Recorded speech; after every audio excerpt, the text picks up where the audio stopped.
En el abrasador desierto del norte de África, un regimiento británico secreto recién formado, el Servicio Aéreo Especial o SAS, debe atacar tras las líneas enemigas. Su misión es alcanzar y destruir un puerto vital para la máquina de guerra nazi. Cortar sus líneas de suministro y detener su avance, cueste lo que cueste.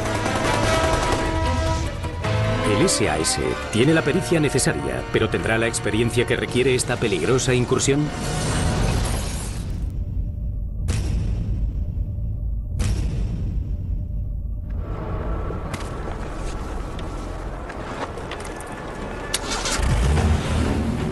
Los hombres del destacamento L del SAS, junto con sus conductores y 2 miembros de la sección especial de embarcaciones, partieron de su base avanzada de operaciones. Ya se han adentrado mucho en territorio enemigo, pero les espera un viaje de 6 días hasta su objetivo. Se dirigen al puerto de Burat, en la costa libia del Mediterráneo. Es una de sus misiones más importantes hasta la fecha: infiltrarse en el puerto y destruir los vitales suministros de combustible de Rommel, el alma de la campaña alemana en el desierto. El SAS conoce el desierto. El convoy ha de reparar en plena noche los inevitables pinchazos y averías que ralentizan el avance de la unidad.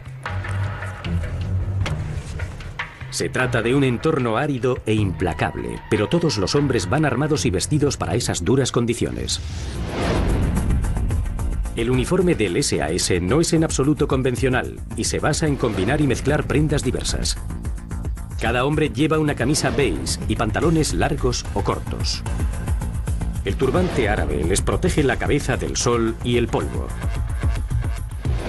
De su cintura cuelgan una pistola en su funda y un cuchillo de combate Fairbairn Sykes. El cuchillo Fairbairn Sykes es el arma típica de los comandos de las fuerzas especiales. La hoja estaba hecha de acero con un alto porcentaje de carbono.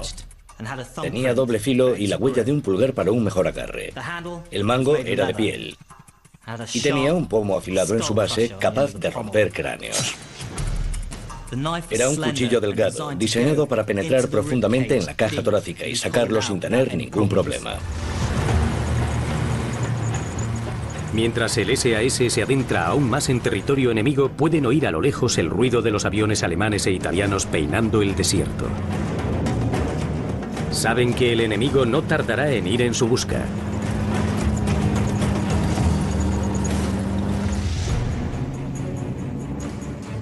En junio de 1940, Italia entró en la Segunda Guerra Mundial del lado de los nazis.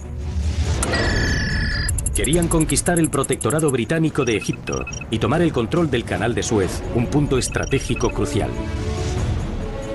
En esta etapa de la guerra, el Imperio Británico se enfrenta prácticamente solo a sus enemigos, y el Canal de Suez es una arteria vital que une Gran Bretaña con sus dominios de ultramar. Las claves de la batalla por el norte de África eran el petróleo y los recursos naturales. Para los alemanes, tomar el Canal de Suez significaba acceder al petróleo de Oriente Próximo e impedir a los británicos acceder a recursos vitales procedentes de Asia. El petróleo era vital para los británicos. El ejército se mecanizaba cada vez más. La fuerza aérea necesitaba gasolina para sus aviones y la marina petróleo para sus buques. En el invierno de 1940, los británicos lanzan un ataque apoyados por tropas francesas, australianas, indias y de la Francia no ocupada. Las fuerzas de Mussolini se derrumban. Sorprendido por la caída de sus aliados, Hitler envía al brillante general Erwin Rommel para que lidere un contraataque devastador del Afrika Korps alemán. En 1942 ya han obligado al ejército británico y de la Commonwealth a retirarse a posiciones defensivas a lo largo de la llamada Línea Gazala. El avance de Rommel depende de los suministros enviados desde la costa hasta el frente, y los británicos saben que destruirlos dificultará en gran medida la campaña africana de los alemanes.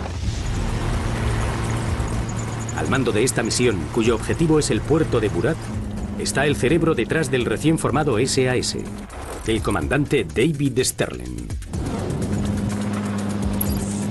Muy pocos soldados del ejército británico tendrán alguna vez una oportunidad como esta. La intención del comandante Sterling era crear una unidad que pudiese luchar tras las líneas enemigas con un apoyo mínimo pero causando un efecto devastador. Creía que un pequeño grupo de hombres con gran capacidad de entrega y muy bien adiestrados podría sembrar el caos entre los alemanes. El comandante Sterling considera al destacamento L la mejor opción de los británicos para detener al Afrika Korps alemán. Uno de los primeros miembros del SAS y segundo de Sterling es el subteniente estadounidense Pat Riley. Fui a recoger unas raciones y oí una conversación sobre el adiestramiento de un destacamento de hombres dispuestos a todo en Egipto. Siempre en busca de acción, Riley se prestó voluntario para el nuevo SAS y no tardó en presentarse en su sede de Cabrit. Riley y el SAS reciben información sobre su próximo objetivo, el puerto de Burat en la costa de Libia. Era el punto principal de suministro del Afrika Korps. Sus depósitos de combustible y los buques atracados podían y debían ser destruidos. El SAS colaboraría con 2 miembros de sección especial de embarcaciones durante el asalto. Su convoy debe atravesar el territorio enemigo por la noche para alcanzar su objetivo, el puerto de Burat, evitando ser detectados por las patrullas de aviones enemigos. Una vez alcanzado el punto de encuentro a 100 kilómetros de Burat, la noche del 23 de enero, todos los hombres deberán utilizar un único vehículo. Recorrerán los últimos 80 kilómetros por carretera antes de lanzar su ataque a medianoche. Formarán 3 equipos para entrar en el puerto a pie. Los hombres de la sección especial de embarcaciones pondrán explosivos de efecto retardado en todos los buques, mientras los 2 equipos del SAS se llevan camiones con cargas de vital importancia, combustible y alimento. Tienen 2 horas para completar la misión y escapar antes de que los explosivos se activen a las 2:30 de la madrugada. Tras destruir la fuente de suministro, vital para los alemanes, deben reagruparse y evitar cualquier represalia del enemigo. Después tienen que regresar a sus vehículos e intentar volver a territorio aliado.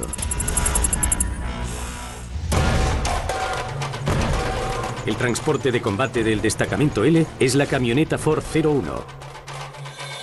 El detalle más característico del vehículo es su rejilla frontal en forma de V. Hacen agujeros al capó para permitir que llegue más aire al motor. También cuenta con otras modificaciones como guardabarros traseros que permiten acceder fácilmente a los neumáticos y unos soportes para instalar ametralladoras. Cubren con un revestimiento de madera la plataforma de la camioneta y fijan a él los contenedores para los suministros. La que vemos en este ejemplo cuenta con 2 ametralladoras gemelas Vickers-K. Las Vickers. Durante las operaciones del SAS en el norte de África no abundaban las armas, pero estas sí. La RAF había almacenado grandes cantidades y el SAS supo aprovecharlas. Usaba un cargador de tambor. Contenía un centenar de cartuchos 303. Disparaba 1000 balas por minuto. Era perfecta para una incursión. Sterling y su equipo siguen conduciendo toda la noche. Es una tarea complicada y agotadora. Para conducir por el desierto hay que saber hacerlo. Se pueden descubrir los rastros sobre el polvo desde kilómetros y el ruido también. Es más seguro conducir en columnas y lentamente, pero ellos debían conducir rápido y desplegarse en abanico para evitar la arena que levantaban los vehículos que iban delante. Por tanto, cada conductor debía abrir un nuevo rastro. Eso aumentaba el riesgo de encontrar piedras y minas. El SAS no actúa solo. El grupo del desierto de largo alcance se encarga de transportar a estos hombres al corazón del territorio enemigo. El grupo del desierto de largo alcance fue creado en 1940 para realizar incursiones profundas, patrullas de reconocimiento y misiones de espionaje tras las líneas enemigas. Varios saltos en paracaídas no habían conseguido alcanzar sus objetivos y el SAS necesitaba un nuevo método de infiltración en el que pudiese confiar: el grupo del desierto de largo alcance. Eran expertos en navegación en el desierto que podían guiar al SAS directamente hasta sus objetivos. Cada patrulla contaba con un oficial de navegación equipado con una brújula no magnética y un teodolito de topógrafo. El comandante Sterling y sus hombres son escoltados hasta el puerto de Burat por una patrulla completa del grupo del desierto de largo alcance formado por oficiales de navegación, conductores, mecánicos, artilleros y operadores de radio. El LRDG se convirtió en una especie de cuerpo de taxistas armados para llevar al SAS tras las líneas enemigas. Y ambos funcionaban mucho mejor juntos que cualquiera de ellos por separado.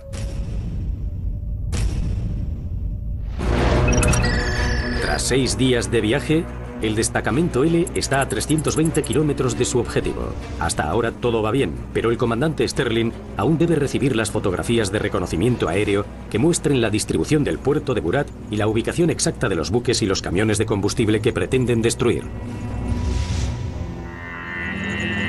En cuanto amanece, los hombres descienden las escarpadas laderas del cauce seco del río Tamit para evitar que el enemigo los descubra durante el día. Todo va según lo planeado. Pero el desarrollo de una misión de este tipo puede cambiar en un instante. El desierto puede ser tu mejor amigo o tu peor enemigo. Es un campo de batalla muy limpio. No hay civiles ni zonas urbanizadas. La cara negativa es que no puedes ocultarte de tu enemigo. En cuanto quedas expuesto, estás muerto.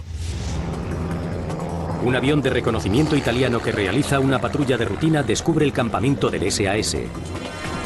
Pocos minutos después, un escuadrón de aviones enemigos se dirige a interceptarlos.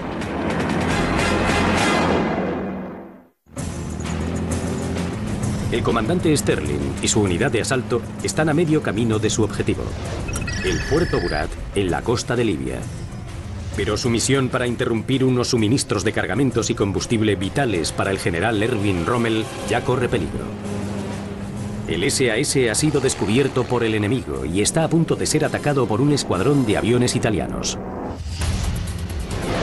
El Macchi C-200 Saetta era un caza utilizado en la Segunda Guerra Mundial por la Fuerza Aérea Italiana para diversos cometidos. La maniobrabilidad del MC-200 era excelente y su estabilidad en descensos a gran velocidad era excepcional, pero su potencia y armamento eran inferiores a los de un caza moderno. Sin embargo, su resistente estructura metálica y su motor refrigerado por aire lo convertían en el avión ideal para atacar objetivos terrestres. 6 cazas sobrevuelan en ambos sentidos el cauce seco, bombardeando y ametrallando al SAS durante más de una hora. El destacamento L tiene pocas opciones para refugiarse. Sus miembros son un objetivo inmóvil en la amplitud del desierto. Uno de ellos es el cabo Rex Sickins, un ex campeón de boxeo de 22 años. De repente las piedras junto a las que estaba eran tan pequeñas como guisantes. El conductor de nuestro camión se puso al volante. Desgraciadamente alguien había colgado sus pantalones sobre el radiador y se atascaron en el ventilador. Bajó de un salto y nos dispersamos en busca del refugio más cercano. Unos pantalones puestos a secar pudieron costarles la vida y hacer fracasar la misión del SAS. Todos se dispersan por el cauce seco esquivando los proyectiles. Sorprendentemente, no sufren ninguna baja. Pero tienen un grave problema. El camión que transporta la radio del equipo y sus 3 operadores han desaparecido. Han perdido toda opción de recibir información de última hora sobre los blancos que rodean el puerto. El SAS tendrá que buscar los depósitos de combustible sin información fiable. Pese a este contratiempo, el comandante Sterling insiste en continuar hacia el principal punto de encuentro cerca de Burat. Tendremos que reorganizarnos un poco. En Burat nos esperan muchos objetivos. Esa capacidad de improvisación convierte al SAS en un verdadero cuerpo de élite. Para sobrevivir a su misión y regresar a la base, el SAS depende del exclusivo adiestramiento de las fuerzas especiales. El desierto es un entorno increíblemente adverso. De día hace mucho calor y por la noche mucho frío. Necesitas la ropa adecuada, una logística excelente y poder ser autosuficiente. Hasta ahora, el SAS ha aterrorizado a los aeródromos alemanes del norte de África, pero el mayor Sterling ha propuesto que a partir de ahora sus hombres se dediquen a atacar puertos. Su riguroso adiestramiento hace que el SAS sea una unidad perfecta para esas nuevas misiones. El comandante Sterling encargó a uno de sus mejores hombres, Jock Lewis, que preparase a los demás. Puse a Jock al frente del adiestramiento.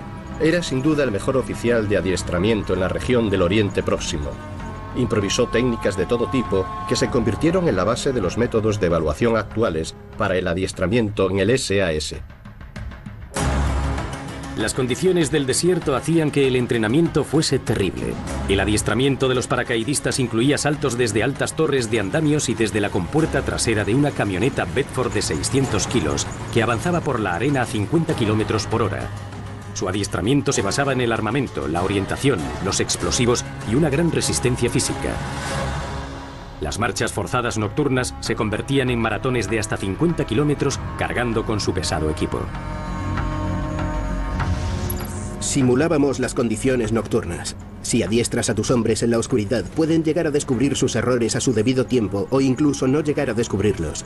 Pero si simulas la oscuridad durante el día vendándoles los ojos, tus compañeros pueden mirar y ver lo que estás haciendo, ver tus defectos y corregirlos. Así es como Jock Lewis realizaba el adiestramiento y por eso era tan bueno. El SAS fue creado en 1941 y Sterling escogió cuidadosamente a todos los hombres que pertenecían a su cuerpo de élite. Uno de los reclutas, el más joven de todos, es el cabo Johnny Cooper, de 17 años. Un día estábamos en una trinchera y de repente un ayudante envió un mensaje diciendo que el teniente Sterling quería verme. Me presenté allí sin pensar que sabía mi nombre. ¿Algún voluntario para la unidad especial en la que quizá hubiese que saltar en paracaídas? Habló con todos, contesté que sí, y eso fue todo.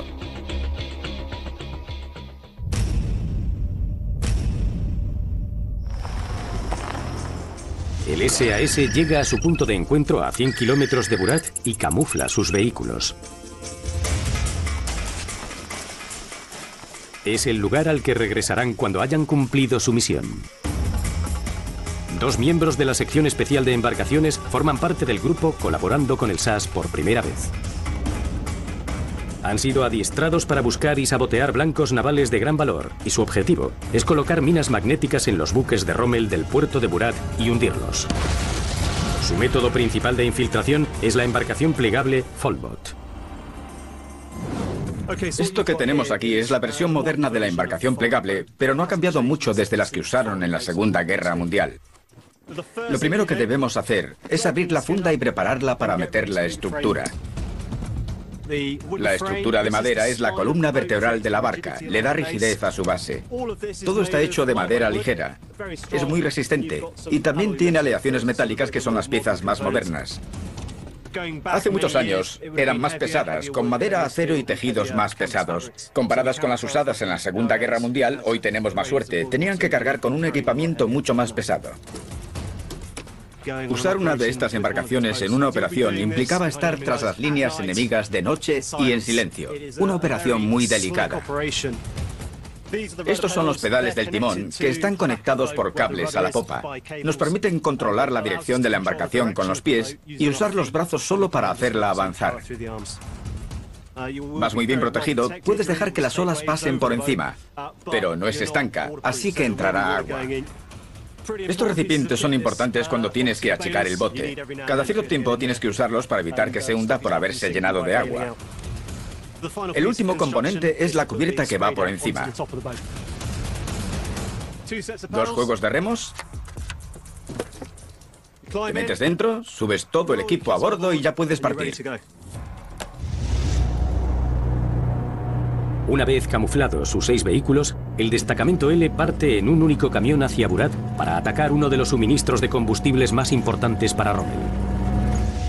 El ataque podía tener otro efecto importante. Si los británicos asestaban un gran golpe a los alemanes tras sus líneas de abastecimiento, estos se darían cuenta de que sus líneas de comunicación estaban amenazadas y tendrían que dedicar más recursos a proteger esas líneas de suministro. Y eso debilitaría la campaña bélica alemana en todo el norte de África. Y el SAS está cada vez más cerca de conseguirlo, destruyendo un puerto repleto de suministros que el Afrika Korps de Rommel necesita para continuar su campaña. Apretujados en la plataforma del camión, los miembros del grupo de ataque comienzan el agotador recorrido, un trayecto de 40 kilómetros por el inhóspito desierto hacia la carretera asfaltada que lleva a Burat. El SAS ya se ha adentrado mucho en el territorio del enemigo y llega a una zona letal, un ancho cinturón de minas colocadas por los alemanes. Tanto las tropas de los aliados como las del Eje utilizaron gran cantidad de minas terrestres durante toda la campaña del norte de África. Son artefactos explosivos ocultos sobre el suelo o bajo él, diseñados para destruir o desactivar objetivos enemigos cuando pasen sobre ellas. Se calcula que a lo largo de la línea de Burat, en Libia, se colocaron unas 80.000 minas durante la Segunda Guerra Mundial. Esta es una mina Teller. Contiene más de 4 kilos de explosivos, y esto es lo que puede hacer.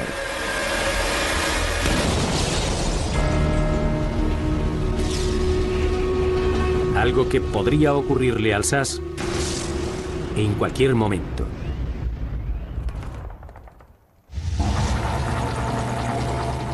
Pese a la amenaza de las minas terrestres, todo va bien. Pero entonces ocurre algo catastrófico. Un bache profundo hace que la embarcación plegable choque contra un lateral del camión y se parta en dos. Es un golpe desastroso para el escuadrón que podría poner fin al ataque antes incluso de que haya comenzado.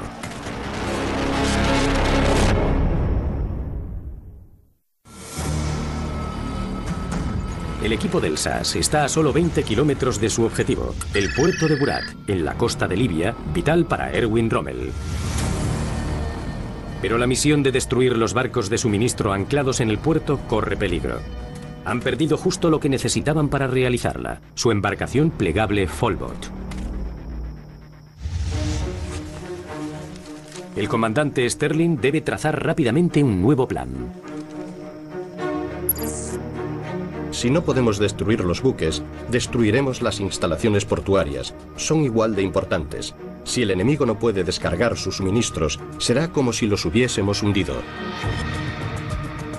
Sterling ordena a 2 hombres de la sección especial de embarcaciones que ataquen la emisora de radio de los alemanes situada a 3 kilómetros al otro extremo de Burat. Un golpe maestro que acabaría con un eslabón vital de la red de comunicaciones de Rommel. El puerto probablemente esté muy bien vigilado por los Afrika Korps y podrían llegar refuerzos rápidamente. Por todo el puerto hay nidos de ametralladora con la famosa MG-34. La MG-34 había sido utilizada desde la Guerra Civil Española. Los aliados la llamaban la Spandau. Utilizaba una cinta de munición y disparaba cartuchos del 7.92, pero también podía usarse con un tambor para cintas de 50 balas en tanques y aviones. La MG-34 tenía un cañón circular perforado muy reconocible y se refrigeraba mediante aire. Uno de sus problemas era que su complejidad hacía que su fabricación resultase muy costosa. Aunque su cadencia de tiro era inferior a la de su hermana, la MG-42 también era un arma formidable. El Afrika Korps, con 113.000 hombres, había sido creado bajo las órdenes personales de Adolf Hitler en enero de 1941, y Erwin Rommel había sido nombrado su comandante. El Afrika Korps se desplegó por el norte de África para reforzar a los aliados italianos de Alemania, que hasta aquel momento habían salido bastante mal parados.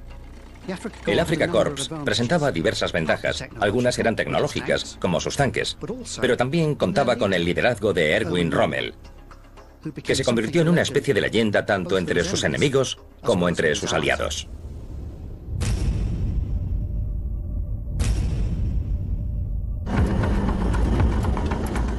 La unidad de asalto está a 1,5 kilómetros de Burat. Preparan sus explosivos y detonadores para que se activen a las 2:30 de la madrugada, cuando se hayan alejado de la zona.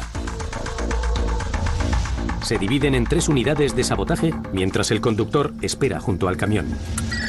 El capitán Duncan y la sección especial de embarcaciones avanzan hacia su objetivo, la emisora militar de radio en el otro extremo de la población.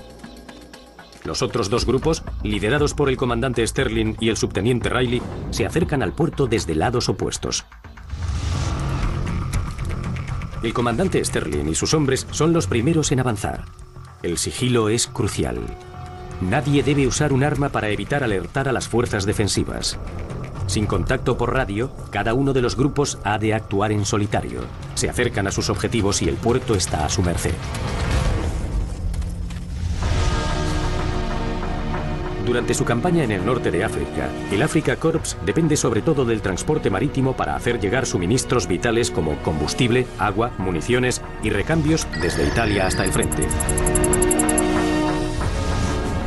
Con el puerto de Bengasi en poder de los aliados, la información conseguida sugiere que el puerto de Burat no solo está siendo utilizado como punto de reabastecimiento de combustible, sino también como uno de los principales puntos de almacenamiento de Rommel. El éxito de un ataque a un puerto de suministro de tanta importancia sería desastroso para la campaña del desierto del Afrika Korps, para el SAS un objetivo crucial. El puerto en Burat está en pleno territorio enemigo y es donde atracan los petroleros para descargar el combustible, crucial para la actividad del Afrika Korps de Rommel. Para los nazis, Burat es un cuello de botella, donde los petroleros del Mediterráneo descargan el combustible en los vehículos que después lo llevarán hasta la línea del frente. Si Sterling y el SAS consiguen culminar con éxito la operación, infligirán un grave daño a la capacidad del Afrika Korps para llevar a cabo la campaña del desierto. El equipo del SAS avanza en fila india hasta encontrar una hilera de almacenes en el muelle. Aunque su intención es cruzar como sombras el campamento enemigo, los soldados del SAS van a la batalla provistos de un arsenal de armas pequeñas. Si a algún compañero le gusta un arma, una Luger o una 45, esa es la que lleva. No se trataba de unidades armadas con determinado armamento específico. Todos llevaban las armas que preferían usar. La pistola semiautomática Colt M1911 del calibre 45 es un icono estadounidense y una de las pocas armas que se utilizaron en las dos guerras mundiales y hasta los años 80. Tiene un cargador de 7 proyectiles. Dispara balas del calibre 45. Es fácil de amartillar y tiene un seguro sencillo que se maneja con el pulgar. Además, solo puedes dispararla si presionas esto con la mano. Esta pistola es una gran arma para el combate cercano. Es ligera y es fiable. Por eso se ha utilizado durante tanto tiempo. Mientras los hombres avanzan hacia sus objetivos, han de estar preparados para todo lo que pueda ocurrir. El comandante Sterling conduce a sus hombres hasta el muelle, donde tras determinar su posición, descubren de repente que el puerto está vacío. La zona del puerto estaba desierta, pero no había barcos. No encontrar ningún barco en el puerto es un serio revés. Es muy probable que el Afrika Korps de Rommel haya dejado de usar este puerto como depósito de suministros. El SAS ha recorrido más de 1.300 kilómetros para destruir unos objetivos que podrían no estar donde pensaban.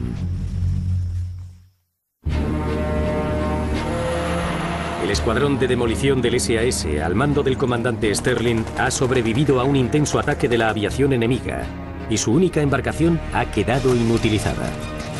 Pero tras conseguir llegar a su objetivo, el puerto de Burat, utilizado por el Eje, descubren que el muelle está vacío.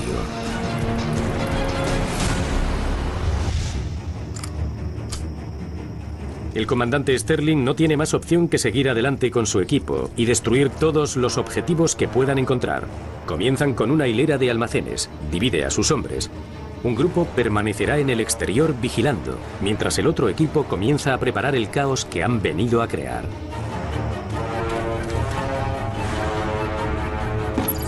Plantamos nuestras bombas en los almacenes. Parecía que los centinelas se habían dormido. A veces tropezábamos con algún compañero en la oscuridad.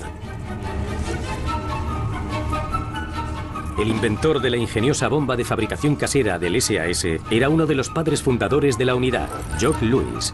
¡Y qué gran bomba! Hemos pedido a un experto en explosivos que nos prepare una reconstrucción exacta de la bomba Lewis. Vamos a intentar replicar una bomba Lewis. Después la probaremos en un coche y veremos cuáles son los resultados. Según nuestras investigaciones, la bomba original debía de pesar aproximadamente medio kilo una vez terminada. Estaba compuesta de una carga de explosivo plástico, algo de termita, que es óxido de hierro 3, y aluminio en polvo, y un poco de gasoil. Añadimos el detonador y la colocamos en el coche. Vamos a utilizar un coche actual con reputación de ser indestructible para demostrar la potencia de una de las pequeñas bombas caseras de Lewis.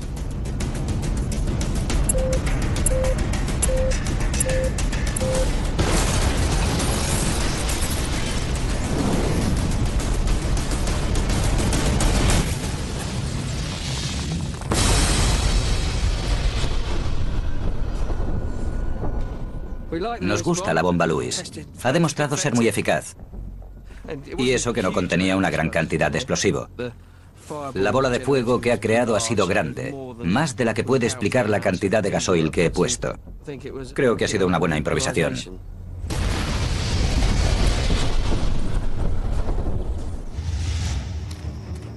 Los hombres logran colocar las bombas Lewis en la maquinaria pesada mientras entran y salen de los almacenes.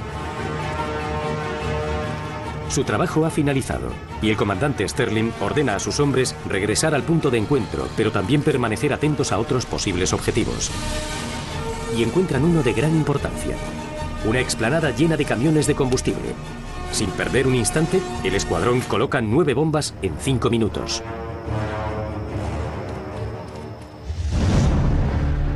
Hemos detonado 20 litros de gasoil para demostrar la destrucción causada por aquellos ataques.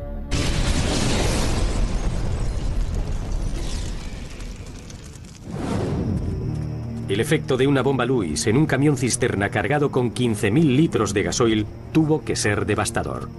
Si lo multiplicamos por 18, los daños tuvieron que ser catastróficos. El comandante Sterling coloca la última bomba y con sus hombres tras él, se pone en marcha hacia el punto de encuentro.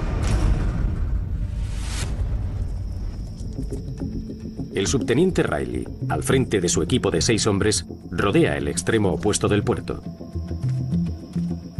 Descubren el emplazamiento de un cañón antiaéreo. Introduce una bomba en su recámara mientras su artillero duerme profundamente en una tienda de campaña a unos metros de allí y se aleja hacia el punto de encuentro. En el otro extremo de la ciudad, el equipo de 3 hombres del capitán Duncan está llegando a la emisora de radio. El ruido pone en alerta a un centinela.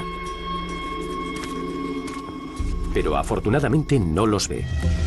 Siguen adelante y pasan una hora colocando sus cargas.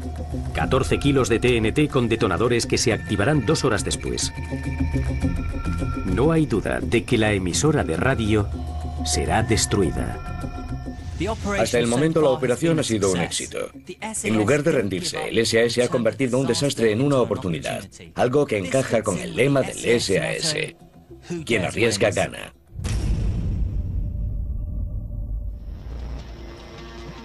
Todavía disponen de 15 minutos hasta la hora del encuentro. El comandante Sterling conduce a Cooper y a Seekins hasta un aparcamiento. No encuentran en él camiones de combustible, pero sí 12 vehículos de suministro. Sterling coloca en cada uno una bomba Lewis con un detonador de retardo. 5 minutos después, vuelven a perderse en la noche. Los equipos de Sterling y Riley llegan al punto de encuentro en el que los espera el conductor. Hasta ahora, el equipo ha logrado pasar desapercibido durante toda la operación.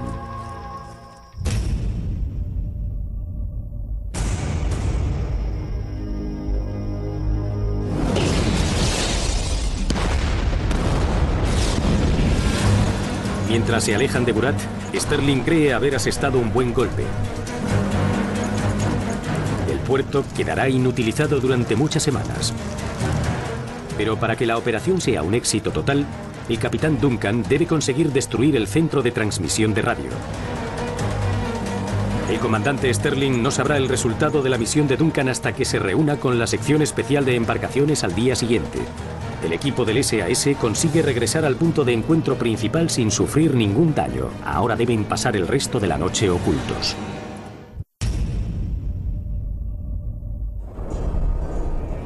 Al despuntar el alba, todos los hombres del escuadrón de Sterling y Riley se ponen a cubierto bajo el camuflaje de sus camiones. Deben evitar ser vistos desde los aviones enemigos que comenzarán a recorrer el desierto buscando venganza. Por suerte, para el equipo del SAS, hacia el mediodía una tormenta de arena hace aterrizar a los aviones enemigos. A las 9 de la noche, Sterling puede por fin ponerse en marcha para reunirse con el capitán Duncan y los hombres del Servicio Marítimo Especial en un punto de encuentro cerca de Burat. Johnny Cooper y Rex Seekins van en la plataforma del camión. Johnny y yo tuvimos un viaje desagradable, tumbados en los laterales de la camioneta con nuestras ametralladoras preparadas por si encontrábamos controles. Esta es la metralleta Thompson M1. Es un arma estadounidense diseñada durante la Primera Guerra Mundial. Se usaba básicamente para barrer trincheras. Probablemente la hayáis visto en las películas de gángsteres de Hollywood. La llamaban el arma de los gángsteres. En esas películas llevan un gran cargador de tambor. Esos cargadores llevaban entre 50 y 100 balas. El problema era que las balas se atascaban a menudo. Y no tiene sentido llevar al campo de batalla un arma que se atasca. Por eso cambiaron el tambor por este cargador. Dispara balas del calibre 45. No tiene demasiado alcance, pero es perfecta para el combate cercano. Cumple su función. Causa víctimas.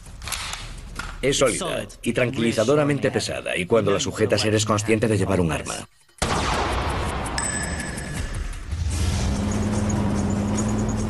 Consiguen avanzar por la carretera de Burat. Tras recorrer 3 kilómetros avistan un pequeño montón de palos. Indica que el capitán Duncan está cerca. Los 3 hombres salen de la tormenta de polvo y el capitán Duncan informa a Sterling de su éxito de la noche anterior. Cuando llegamos al punto de encuentro, oímos explotar las instalaciones de radio. El enemigo pasó una noche bastante complicada.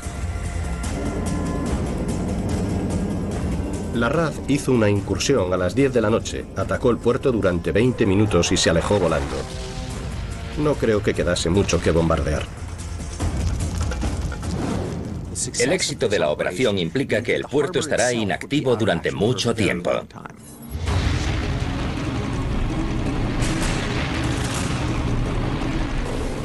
El enemigo está reagrupando sus fuerzas.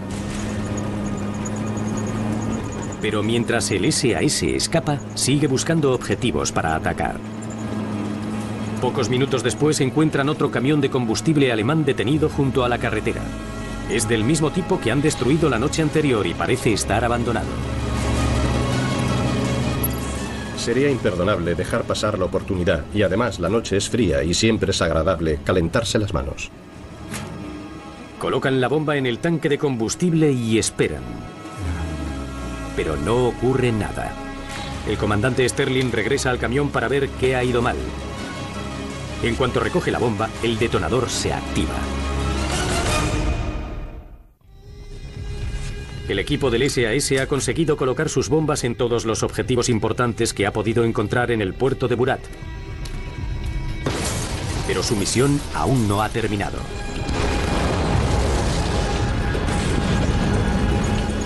Con un viaje de 6 días por delante, los hombres todavía podrán atacar más objetivos durante su regreso. Pero los aviones enemigos los buscan. Y peor aún, una bomba que no ha explotado está a punto de hacerlo en las manos del comandante Sterling. La bomba ha iniciado su cuenta atrás y Sterling no sabe de cuánto tiempo dispone.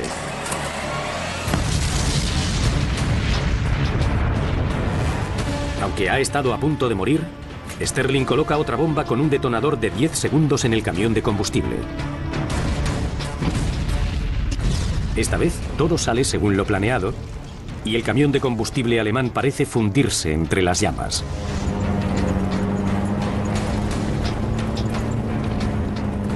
«13 kilómetros más adelante se acercan a un fuerte vacío y de repente oyen un clic y un objeto de metal se eleva por el aire detrás del camión. Es una Betty saltadora. Este dispositivo tan dañino es la mina S alemana, también conocida como Betty saltadora.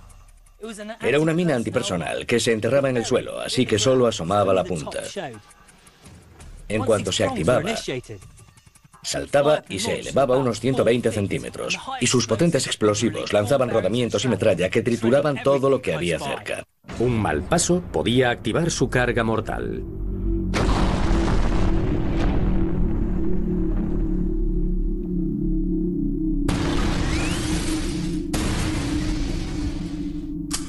Y sobre aquella había pasado una camioneta Ford de 720 kilos repleta de hombres.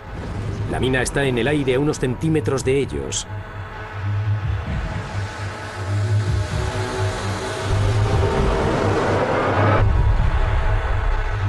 Pero no detona. Todos respiran aliviados, aunque aún no están fuera de peligro. Mientras avanzábamos a gran velocidad por la carretera, De repente vimos luces intermitentes delante de nosotros y pasaron zumbando algunos disparos aislados. No sabíamos si eran disparos de advertencia o algún enemigo limpiando su arma. Pero mientras descendíamos por una ligera pendiente, nos dimos cuenta de que nos habían preparado una emboscada. Aparecen figuras a ambos lados de la carretera. El conductor ignora la orden de Sterling de salir de la carretera y sigue conduciendo el camión entre una lluvia de balas de ametralladoras y granadas. Cooper agarra la ametralladora Vickers K y abre fuego. Sterling iba en la parte trasera del camión y después me dijo: «Joven Cooper, esa arma es maravillosa. Tenía una gran cadencia de tiro. Había mezclado en ella balas trazadoras y explosivas».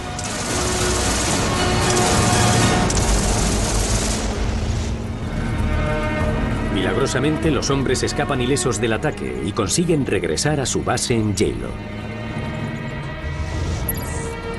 No tuvimos ni un pinchazo.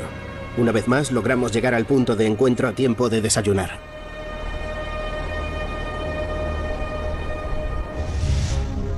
Durante su primera incursión contra el suministro de combustible en el puerto libio de Burat, Sterling consiguió destruir 18 camiones cisterna de vital importancia, 4 camiones de alimentos y otros objetivos de gran valor. A su regreso, Sterling no tardó en descubrir por qué el puerto de Burat estaba tan vacío. Rommel había reconquistado Bengasi y sus buques habían podido volver a atracar en ese importante puerto libio.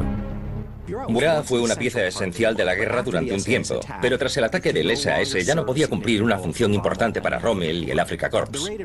La incursión también se convirtió en el modelo de las incursiones del SAS durante los meses siguientes. La próxima misión de Sterling sería penetrar en el puerto de Bengasi y dañar la ruta de suministro que Rommel había establecido.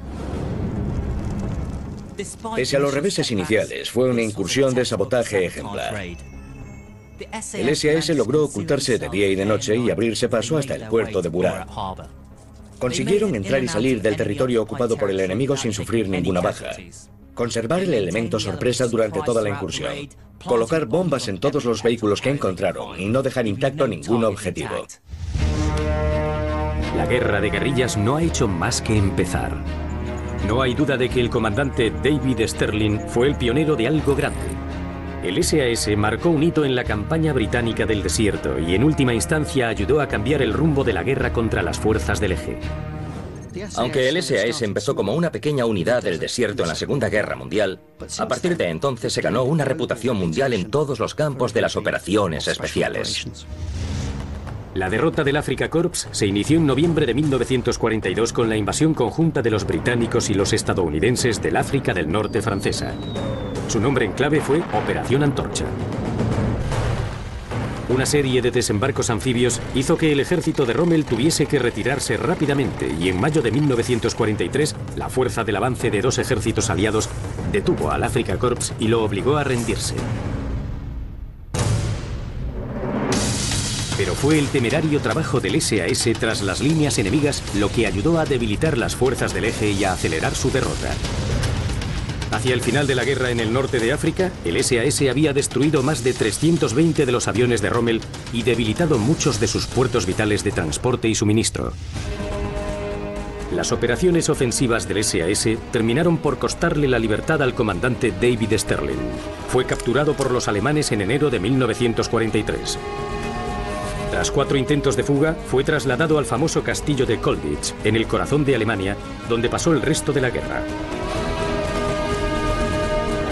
Sterling fue condecorado con la Orden del Servicio Distinguido por sus acciones durante la Segunda Guerra Mundial y en 1990 fue nombrado caballero. El subteniente Pat Riley fue condecorado con la Medalla de Conducta Distinguida por su servicio en el norte de África. Riley fue ascendido a capitán en 1943 y combatió con su regimiento en Italia antes de regresar a Escocia y terminar retirándose en Sussex. Por sus actos de valentía en el norte de África, los cabos Rex Sikkins y Johnny Cooper fueron condecorados con la Medalla de Conducta Distinguida. Ambos combatirían después en el frente occidental, por lo que Sikkins sería condecorado con la Medalla Militar y Cooper con la Orden del Imperio Británico. En la actualidad, el SAS sigue siendo una de las unidades de fuerzas especiales más legendarias del mundo. La improvisación en el fragor de la batalla y su capacidad para recurrir a tácticas militares no convencionales era y sigue siendo la clave del éxito de esta unidad. Aquella misión fue una incursión clásica del SAS digna de su lema: quien arriesga, gana.